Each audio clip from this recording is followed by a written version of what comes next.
Hey everybody, welcome back to another video, the T on NPD and relationships. Of course, family, I want to say hello to all of our new subscribers and new family members. Hey y'all, welcome. Of course, to my tribe and family at large, welcome back. Thank you all so much for coming back to see just what I have to say on the matter. All right. And of course, y'all know on Thursday nights, we go live right here on the channel every Thursday night at 5 p.m. Pacific Standard Time. Can you say 5 p.m. Pacific Standard Time? We go live right here on the channel. I want to see you here and invite a few folks to come out. Yes, invite a few folks to come out to the Thursday night live stream. Of course, every time we drop a video on the channel, the goal of the day is 1.2K plus.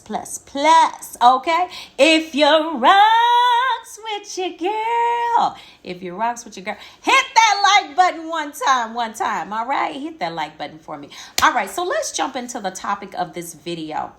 I want to deal with this piece of does the narcissist dwell on losing you?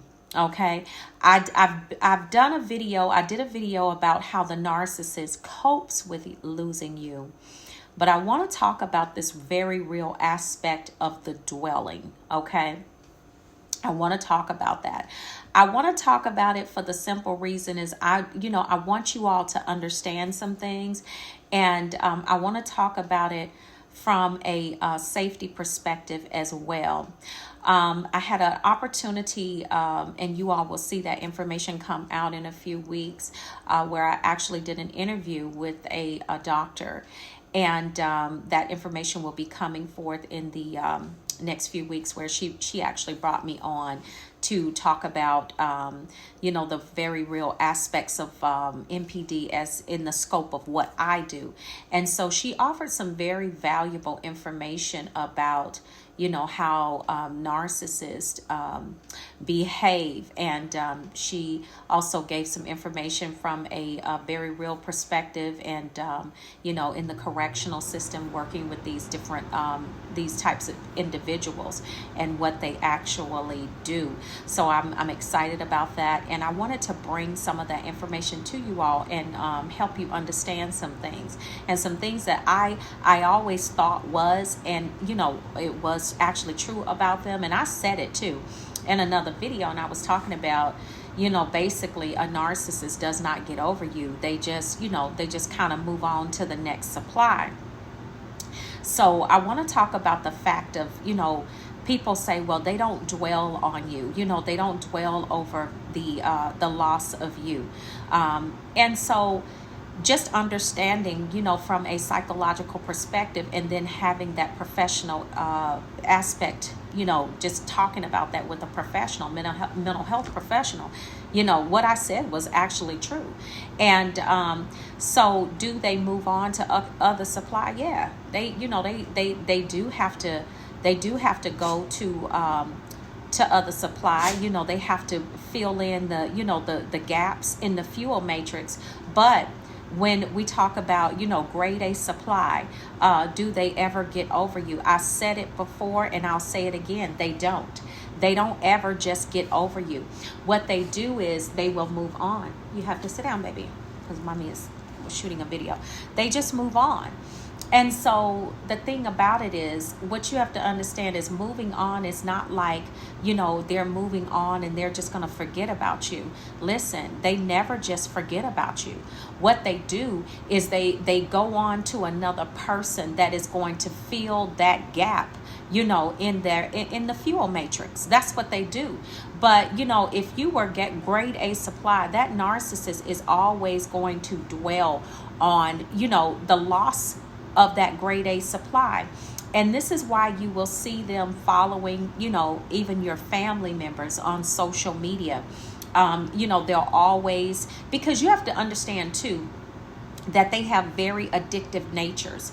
And also too, because once a narcissist has been with you, they feel like they own you. And that's another reason why you have to understand that with that particular piece right there, suspended in this whole situation, you have to know that if they've been with you and they feel like they own you for life, that right there in itself tells you that they dwell on the fact that they lost you. They dwell on the fact that they don't have you in their lives. They and this is why you see so many things happening and coming from the flying monkeys, the family. A lot of times what they will do is they will try to contact you because, just keep you close, stay friends with you on social media. Why? Because the narcissist will straight up tell them, oh, I don't have a problem with you staying in contact with them on social media, because the narcissist, in their mind, they're still dwelling on the relationship. I said it. These helmeted frogs do not get over you. They dwell. They truly dwell on and I know that I'm going to probably get some kickback, but if they don't dwell on you, then why in the world why do they feel like they own you? Once they've been with you, they want to say, they don't want you with anyone else. They feel like for the rest of your life and their natural lives, okay, both of you, that they own you. So that right there indicates, and it speaks directly to what this particular doctor said, is that yes, they do dwell. And so, the rumination and the dwelling, following you on social media under aliases, having their family follow you or keep in contact with you, that is because they're dwelling, y'all. That's why. They don't get over. Listen, once they've been in contact with a person like yourself, and you're like, oh, well, they just picked up and moved on, but like it was nothing. Let me tell you something. If you're not there as a fuel supply, they got this negative narrative going in their heads all the time, constantly 24/7. Listen, they are going to absolutely, when I tell you they have to, okay, they have to get somebody else in that space. But that doesn't necessarily mean that in their mind, that they've moved on from you. No, what they're going to do is they're going to go get somebody else to put in that space. But listen, if you're not dwelling on me, then why do you feel like you own me for the rest of my life? Why do you feel like I'm still a very real part of your life? Why do you feel that way? Why does a narcissist feel that way? Because they dwell. And it's an unfortunate thing for them, because I believe that's part of the punishment for, the very negative behavior that they display. You know what I'm saying? And then they, why would you say this and that about me? Well, if you wanted me to say something better about you, you should have behaved better. And so that's just what they do not do. But from a very real aspect, they dwell on you, and that presents a safety issue. Because when you have someone that sits up and fantasizes about, perhaps if you were the one that did the discarding, perhaps that, they sitting up fantasizing about getting you back, fantasizing about taking revenge on the fact that you actually left them. It presents a safety issue, family. It does. And so whenever you have a person with a compulsive, impulsive, addictive nature, these are people that don't just go away and forget about you. They don't. They just don't. And so that's why a lot of you have found that even in times where you might have been gone away from the narcissist, 3, 4, 5 years. And, after a certain amount of time, they come back. Why do they do that? It's not just because the fuel supply, that they have is horrible, but they just don't let go.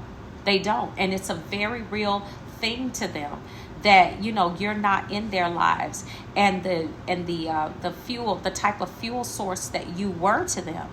And they're not going to get over it. And for that reason, you have to always play it safe. Keep your information, when you're on social media, you have to, especially if you were dealing with one that was, may have been prone to violence, you want to keep your information on the low. Once you leave them, there's no going back. Let your family members know. don't look out for this person. And if your family members are have their pages open on social media, is no way to really guard against that, because the narcissist could make up a fake profile and and follow family members, and you would never know it, and they wouldn't know either. But excuse me, the question I'm answering, or the statement that I want to put out there, is that they cope with, I talked about how they cope with the loss of you, but I want to say to you that they actually dwell. Okay, they do. And so you need to be very careful. And these people don't ever get over the fact that you're gone. They don't ever get over the fact that you're no longer in a relationship with them, and you no longer are in a partnership, and you don't belong to them. They feel like for the rest of your life they own you, and that right there lets you know that somewhere in the back of their mind they're still dwelling on the relationship. They're still dwelling on it. And you have to understand that when you are dealing with a person like this, even though years may have passed, I'm not saying to you that you need to be paranoid or anything like that. I'm not saying that. But what I am saying is that, keep your circle tight, zero engagement with the flying monkeys and interacting with other people, because family, they just don't move on from grade A supply. They just don't. They just don't. They fantasize about getting back with you. One of the biggest pieces of a narcissist fuel matrix is being able to re-engage past supply. That's a huge. If they could get you back, do you know how much fuel that would bring to them? Do you know how that would stroke that false self, that ego that they have? It's a huge thing. So they sit up and fantasize about it. They fantasize about being with you again. And, this is why you'll have, after several years, you'll have flying monkeys or family members contacting you about, just out of the blue, wanting to re-engage. Why? Because the narcissist is at the helm of that. They want you back. They really do. They want another opportunity to be able to, but they don't want you back for what you think they want you back for, because they can't control that pathological cycle.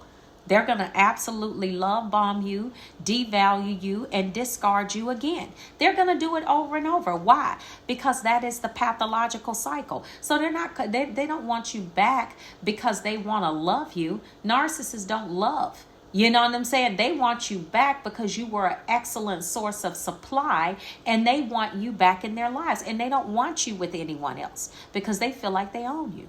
That's how they are. This is what these birds do. So I wanted to put this information out there because I want you to continue to be safe. Understand that this is a very real thing. These people dwell on you. Their obsessive, compulsive nature, will not allow them to just let you go. Will they go on to other people? Yeah, but that's just to fill in the gaps of the time. They need somebody. But if they, why do they hoover if they don't dwell? Why do they feel like they own you for the rest of your life if they do not dwell? Yes, they absolutely dwell over grade A supply. They do. They absolutely do. And so look for that information also, too, of that particular interview that I did. I'll be forwarding that within the next month or so, once that information, or once the video is ready.